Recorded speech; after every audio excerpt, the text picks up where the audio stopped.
Olá pessoal, muito boa noite a todos, tudo bem com vocês aí? Bom, é o seguinte, eu tinha um notebook antigo, tá? E nesse notebook estava salvo no HD as entrevistas que eu concedi à Rádio Manchete, né, foram 3 entrevistas, uma sobre aquecimento global, uma sobre água e a outra sobre camada de ozônio, que também envolveu a fraude do aquecimento global. Também estava salvo a entrevista da Rádio Pop, aqui do Rio de Janeiro também, da Gama Filho e várias outras coisas. Pois bem, eu passei isso para um pendrive, e depois passei para o HD do computador, sendo que o HD do computador recentemente foi para o espaço. Então eu fiquei com parte desses materiais aí, e dentre esses materiais eu consegui resgatar essa entrevista maravilhosa, né, que eu concedi pela segunda vez na Rádio Alternativa FM, tá, em São Lourenço, que tem uma excelente audiência, tá? E isso foi em junho de 2017. Junho de 2017. Tá? Então, mais uma vez, eu agradeço a colaboração da Rádio Alternativa FM, tá? E também por ter cedido o espaço para divulgar com dados e com a verdadeira ciência toda a falácia do aquecimento global antropogênico. É isso que vocês vão ver, ou melhor, ouvir agora. Tá? Isso foi no programa Plantão da Cidade. Forte abraço, não deixe de se inscrever no canal, ativar as notificações, compartilhar bastante o vídeo e quem puder realizar a sua colaboração, que o link já está na descrição, e se cuide durante a pandemia, tá certo? E vem muito material bacana aí, mas muito mesmo, pessoal. Forte abraço.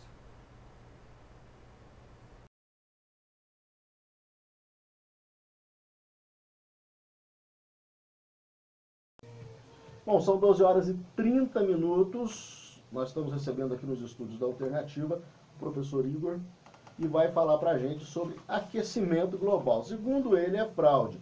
E com todo respeito, professor, nós recebemos mensagens aqui da última vez. Bom, são 12 horas e 30 minutos. Nossa, mas é maluco. Nós estamos recebendo falando, não é verdade. Alternativa, professor Igor, boa tarde. E vai falar. Mas fechando no verão, isso é uma patifaria que tem. Boa tarde. Né, derrubar essas mentiras, né? Uma mentira repetida diversas vezes torna-se uma verdade. Está sendo repetido tão assim exaustivamente, são 30 anos repetindo isso, maluco, não, que isso lá fora já são até do currículo. O que eu repeti na entrevista passada. Para divulgar aquele filminho do Algore, uma verdade inconveniente, uma mentira inconveniente. Vão atrás. Onde ele foi investigado. Desculpe. Você tem que pedir autorização na religião para divulgar aquilo. Não existe esse consenso. Que você passa o vídeo, você tem que explicar todas as mentiras contidas na mídia, que é que você... É muita coisa.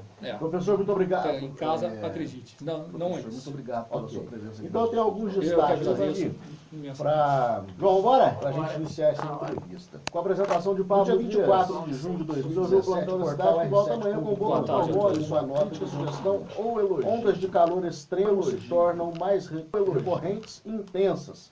Abre aspas. Ninguém está isento do aquecimento global. Não, olha só. De novo, uma matéria que eu costumo falar, matérias requentadas. Essas ondas de calor sempre ocorreram, sempre vão ocorrer, não é? E além do mais, pode repetir a matéria? Ondas de calor extremo se tornam mais recorrentes e intensas. Abre aspas. Ninguém está isento do aquecimento global. Então, por que a matéria é requentada? Essas ondas de calor sempre ocorreram, sempre irão ocorrer. Por exemplo, nós podemos citar períodos mais quentes do que agora, como o período quente medieval, a pequena idade do gelo, né, o período quente medieval, o período quente minuano, o período quente romano, depois a pequena idade do gelo. E quais são as concentrações de CO2? Que é o CO2 que está no jogo disso tudo. Eram pífias em relação ao atual momento. Mas respondendo à matéria do portal R7, né, não é isso? E deve estar embasado por algum instituto, né, eu não sei se diz aí, a NASA ou o Instituto... Eu vou abrir aqui. Faça esse favor.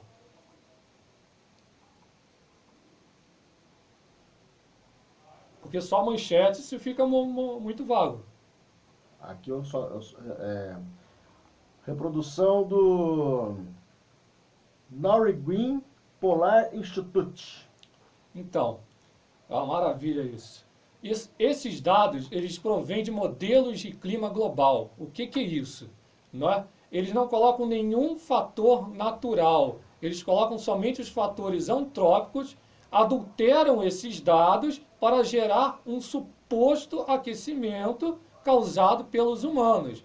Ora, em primeiro lugar, desde a década de 40 que já se conhecido o efeito de ilha urbana de calor, que pode causar um aumento de 2 a 5 graus Celsius em centros urbanos. Aí eles pegam esses dados de centros urbanos, né, onde as cidades ocupam menos de 1% de todo o planeta, né, 0,05% que ocupam todas as cidades do planeta, e transformam esses dados locais para global. Isso é patifaria, né? Eu posso citar aqui, por exemplo, o período quente minuano ocorreu de 1450 a 1300. Né? Depois nós tivemos o período quente romano de 0 a 250, isso antes de Cristo. O período quente medieval de 850 a 1100 e a pequena idade do gelo, mais ou menos de 1650, por aí que ocorreu. E o grande período quente do século XX. O aquecimento, esse aquecimento que eles falam, ocorreu de forma natural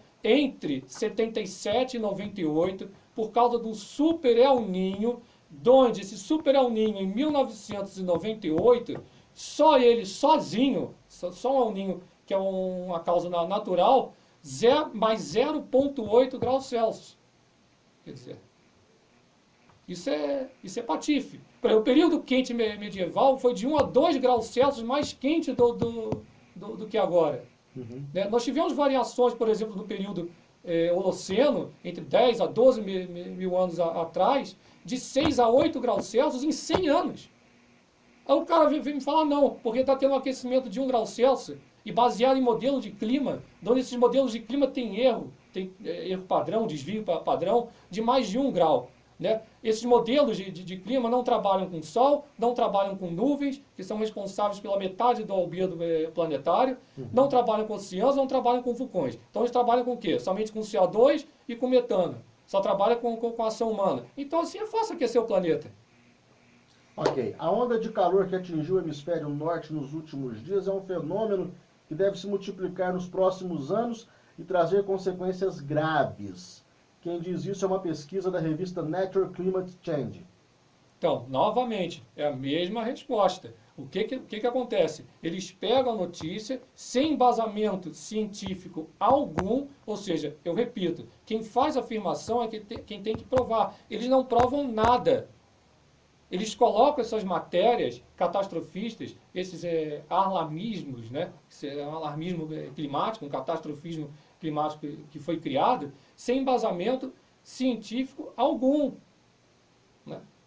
Quer dizer, é muito fácil, você não consegue prever o tempo para o dia seguinte. Como é que eu vou prever o clima para daqui a 10, 50, 100 anos? É muito fácil fazer essas previsões para daqui a 10, 50, 100 anos, quando vai estar todo mundo morto. Eu gostaria que esse pessoal assumisse seus erros, como o jornal Folha de São Paulo teve a capacidade de publicar, o jornal na década de 60, que ia falar onde eles afirmaram que o mundo ia sucumbir por causa das mudanças climáticas. Não é? Assim como vários cientistas, como o Sr. Paulo Artacho, Carlos Nobre, eu posso citar inúmeros cientistas aqui, né, que dizem de renome, né, o José Rodenberg também, esse pessoal da NASA, do Instituto Goddard, que é o GIS, chama de GIS, né, que gostam de divulgar suas pesquisas.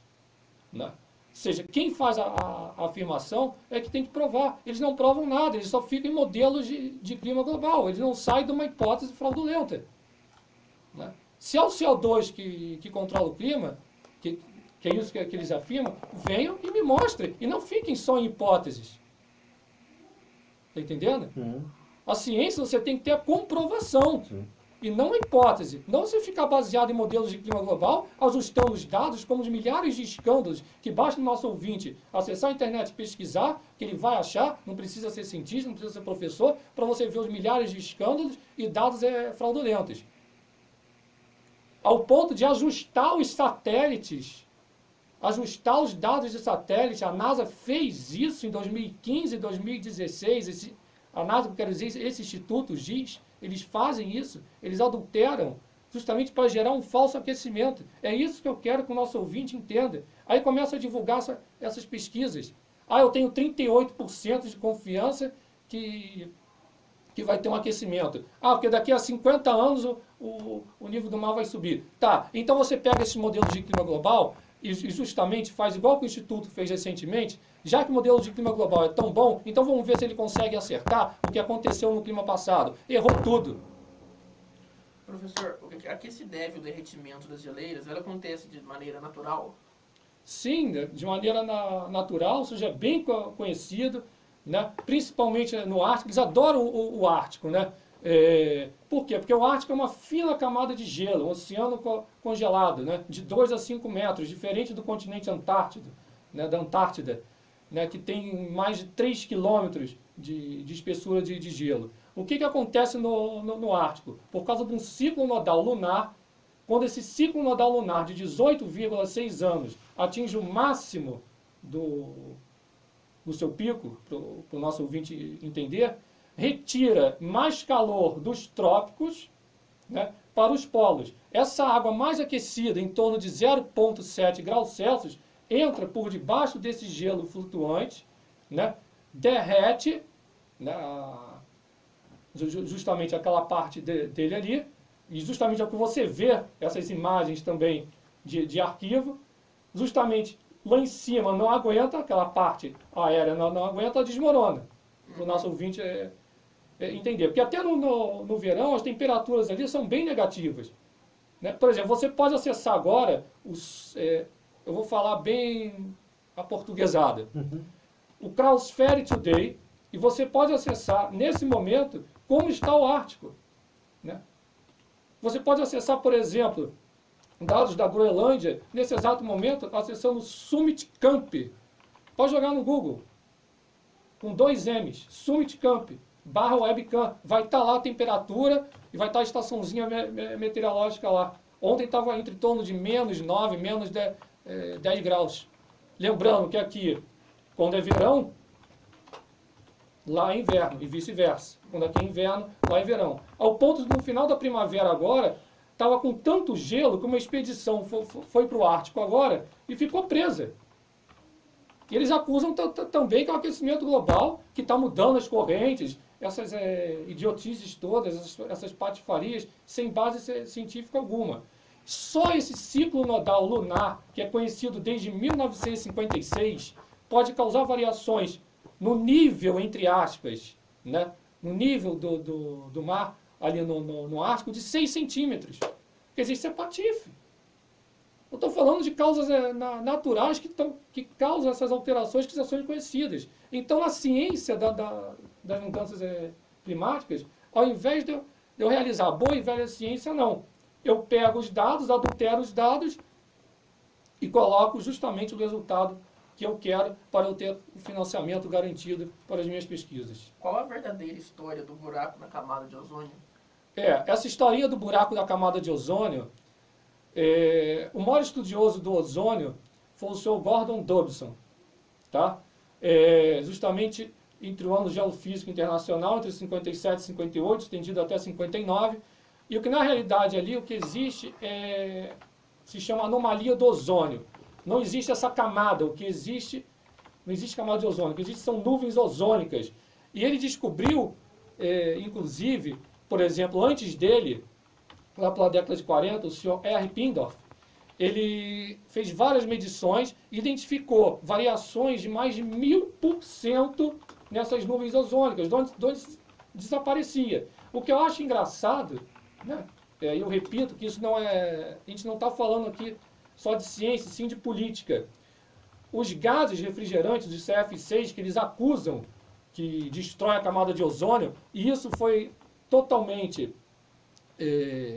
desmentido pelo laboratório Jet Propulsion da NASA em 2008, onde o CFC ele não consegue reagir, ele não consegue atingir esses 50 quilômetros de altitude, que é onde está o ozônio. Esse termo buraco ficou difundido por quê? Porque justamente se via nas imagens de satélite, que era o Nimbus 7, ele não era colorido, então ele gerava pequenas, para o nosso ouvinte entender, pequenas estruturas pretas. Então se tornou esse termo vulgar buraco. Mas nem o Pindorf, e muito menos o Gordon Dobson, chamou isso de buraco, e sim anomalia do ozônio. Para você entender, quando eu tenho uma alta atividade solar, eu tenho maior concentração de ozônio. Por quê? Por causa do ultravioleta C. Certo? Por exemplo, nós agora estamos no ciclo 24, entrando para o ciclo 25 solar em 2019, por ali, que são ciclos de baixa atividade, e esse segundo ciclo, que é o ciclo 25, que nós vamos adentrar, ele vai ser de mais baixa atividade ainda do que o 24. Então, por causa dessa baixa atividade, nós estamos com uma concentração de ozônio lá embaixo. Vê se alguém fala alguma coisa. Vê se vem alguém agora falar que são os CF6 que estão destruindo a camada de ozônio, a suposta camada de ozônio. Ninguém vem. Na sua opinião, essas reuniões feitas para tratar do clima fogem do objetivo? Totalmente. Totalmente. Você pode notar que essas reuniões para tratar de clima não é para tratar do clima, é para tratar justamente de acordos políticos. Tanto é, minha gente, só um ganchozinho aqui, se me permite. A chamada grande, se é que pode chamar assim, que a mídia considera como a Bíblia climática, é o IPCC, que é o Painel Intergovernamental para Mudanças Climáticas, que foi fundado em 1988. Ou seja, vamos arredondar para 2018, são 30 anos, põe isso na cabeça de vocês, são 30 anos nos repetindo a mesma coisa, que as geleiras estão desaparecendo, que o nível do mar vai subir, como o patife do Al Gore disse. Engraçado que o Sr. Al Gore, ele falou isso, mas com o prêmio que ele ganhou, ele me compra uma mansão de 9 milhões de dólares na costa da Califórnia. Olha que maravilha. Não é? Mas repete, porque eu vou responder. Se, na sua opinião, essas reuniões... Então, essas reuniões, vamos lá, essas reuniões como COP21, Rio+10, Eco 92, não é para discutir sobre clima. Você vê que quem está ali são burocratas, pessoas de ONG e cientistas que muitas das vezes nem são climatologistas, não são pessoas da área, alegando o quê? Aquecimento global e alegando o quê? Dinheiro. Né? Dinheiro. Só a Europa, eu já estou convertendo os dados, são mais de 200 bilhões de dólares, eu já estou convertendo a moeda, 200 bilhões de dólares para energia verde que não serve para nada. Tanto não serve para nada, que lá na Alemanha, apesar deles começarem a afirmarem que é uma maravilha, não sei o quê, tá, é tão maravilha que vocês estão construindo mais de 10 termoelétricas gigantescas movidas a lignito, que é mais poluidor do que o carvão mineral. Lembrando que CO2 não é poluente, o gás carbônico é o gás da vida, senão os vegetais não iam fazer fotossíntese. Senão eles não... Na sua opinião, o nível do mar está avançando? De maneira e forma alguma. O próprio braço direito do IPCC, que se chama HADCRUT, né? HADCRUT. Você pega os dados, inclusive de nível do mar e temperatura. Não é? A temperatura, então, é fenomenal, decaindo dos oceanos. Assim como o sistema Argo, nós temos mais de 3.500 boias que ficam flutuando, para o nosso ouvinte entender. Né? Ficam flutuando, elas vão, mergulham a uma profundidade extrema, coletam dados com temperatura, salinidade e outras coisas, e mandam esses dados através de satélites para institutos de pesquisa. Quem controla esses dados é o senhor Josh Willis, da NASA. Então, pouco tempo atrás, quer dizer, senão o nosso ouvinte vai falar, é muito tempo, não é. Há pouco tempo atrás, divulgou que os oceanos estavam se resfriando. Justamente por causa de quê? Principal fator para a alteração climática da Terra, do nosso sistema solar, o Sol. Divulgou que estavam se resfriando. Ele levou um puxão de orelha. Não, essas boias não estão ajustadas, não estão calibradas. Quer dizer, é uma festa. E quanto ao nível do mar, é outra patifaria. O mar não tem nível, não tem como você colocar isso num planeta de 510 milhões de quilômetros quadrados, com 71% de oceanos, onde um evento, uma tempestade, um ciclone, um evento extremo climático que aconteça, como já aconteceu no passado, nós temos isso muito bem registrado, pode causar alterações de centímetros, de metros. Até um El Niño causa essas variações. Um simples El Niño causa essas variações. Certo? Certo. Como que você avalia a hipótese do efeito estufa? Então, é uma hipótese não comprovada, né, uma hipótese fraudulenta. A Terra não é uma estufa, né? O senhor Robert W. Wood, em 1909, comprovou isso muito bem descrito. Por quê? Porque o efeito estufa, como eles afirmam, né, o CO2, né, ele absorve a radiação ultravioleta numa faixa de 15 microns, e justamente por ele absorver isso, ele vai fazer o efeito de chapa quente. Ele vai reemitir isso, vamos supor, pro asfalto. Né? E não é isso. Segundo as leis físicas, né, segundo várias leis físicas, o CO2 tem uma temperatura de menos 80 graus negativos. Como é que um corpo frio vai aquecer um corpo quente?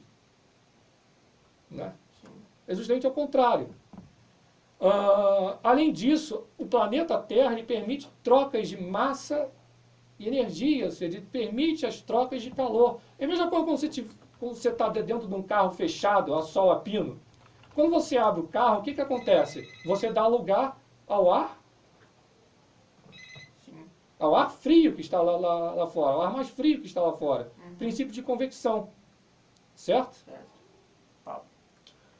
Muito bem, são 12 horas e 51 minutos. Estamos conversando com o professor Igor, falando sobre a fraude do aquecimento global.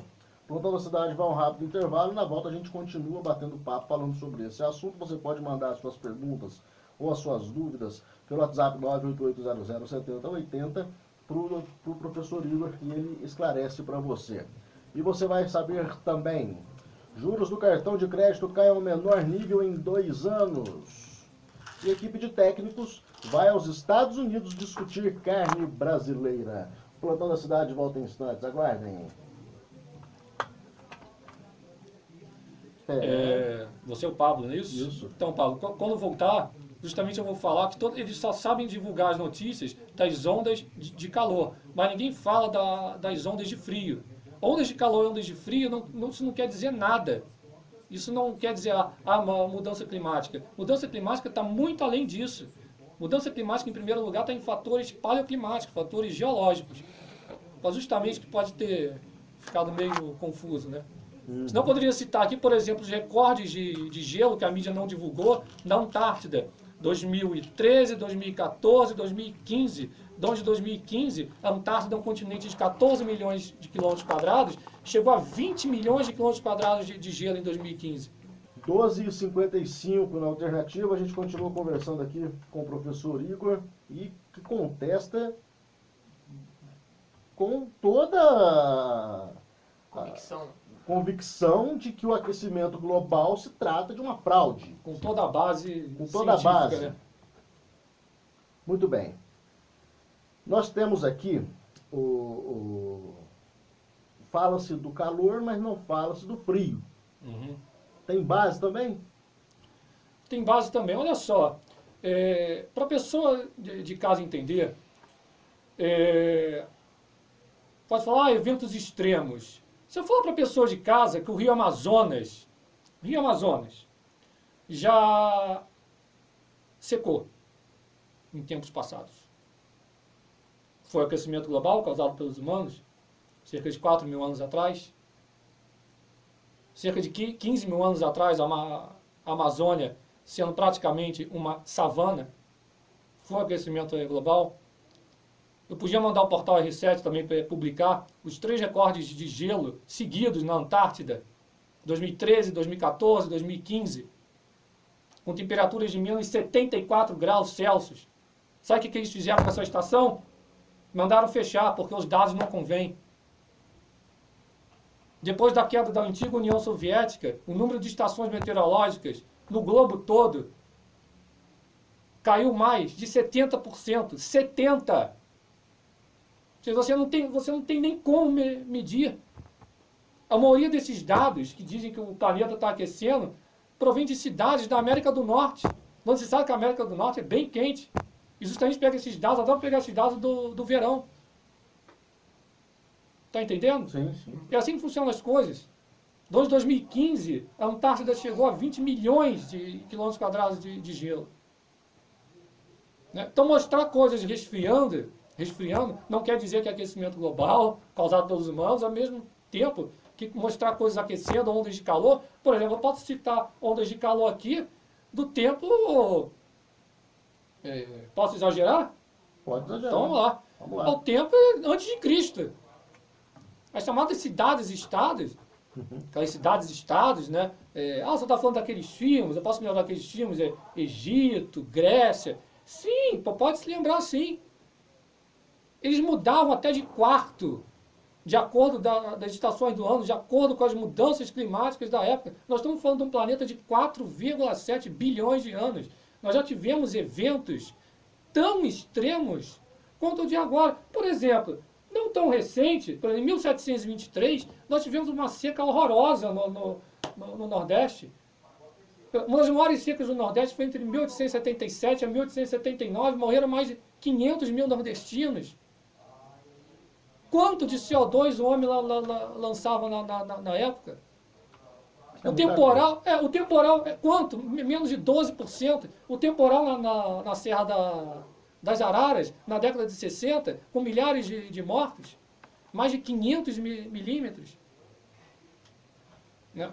Outra coisa que eu quero deixar bem claro, que me vem na cabeça, é muita coisa, realmente, com pouco espaço de tempo, mas isso eu quero deixar bem claro. E já que hoje eu estou gostando da entrevista, ela está mais, vamos dizer assim... Está mais à vontade? Não, ela está mais, vamos dizer, eu gosto desse termo, está mais agressiva e eu gosto disso. Está mais aquecida. Mais aquecida, pronto, eu gostei disso. Está mais aquecida. Não adianta a mocinha do tempo vir lá e falar: o temporal que teve agora no Rio de Janeiro, para o mês de junho, está fora da normalidade. Pelo amor de Deus, minha filha, vai estudar clima. Você não sabe nada. Eu sou obrigado a falar isso. Que normalidade? Para o ouvinte de casa, ou até professores que estão me escutando agora, o clima não segue um padrão. Não quer dizer que um verão... as águas de março fechando o verão. Isso é uma patifaria que tem. Um verão, você pode ter realmente essas águas de março, outro verão não. Você pode ter um inverno seco, você pode ter um inverno chuvoso. Não somos nós que controlamos isso. Isso está bem descrito na história climática do nosso planeta. Certo? Certo. Muito bem, são 13 horas em ponto. Quero agradecer a presença do professor Igor aqui. Eu é que tenho que agradecer imensamente. Falo isso de coração mesmo. Tá? Vocês, São Lourenço, abrindo espaço para derrubar esses mitos, né, derrubar essas mentiras, né? Uma mentira repetida diversas vezes torna-se uma verdade. Está sendo repetido tão assim exaustivamente, né, são 30 anos repetindo isso, que isso lá fora já são até do currículo, tá? Para divulgar aquele filminho do Al Gore, uma verdade inconveniente, uma mentira inconveniente, de onde ele foi investigado, você tem que pedir autorização para divulgar aquilo. Sabe para quê? Você passa o vídeo, você tem que explicar todas as mentiras contidas nele. É muita coisa. É. Professor, muito obrigado. Professor, muito obrigado pela sua presença aqui nos estúdios da Alternativa. Eu que agradeço imensamente. João, vambora? Vambora, tá na hora. Com a apresentação de Pablo E Dias. João Vicente. Você ouviu o Plantão da Cidade, que volta amanhã com o Boca Boa do tarde a Trombone, todos. sua crítica, sugestão ou elogio. Elogio. Elogio.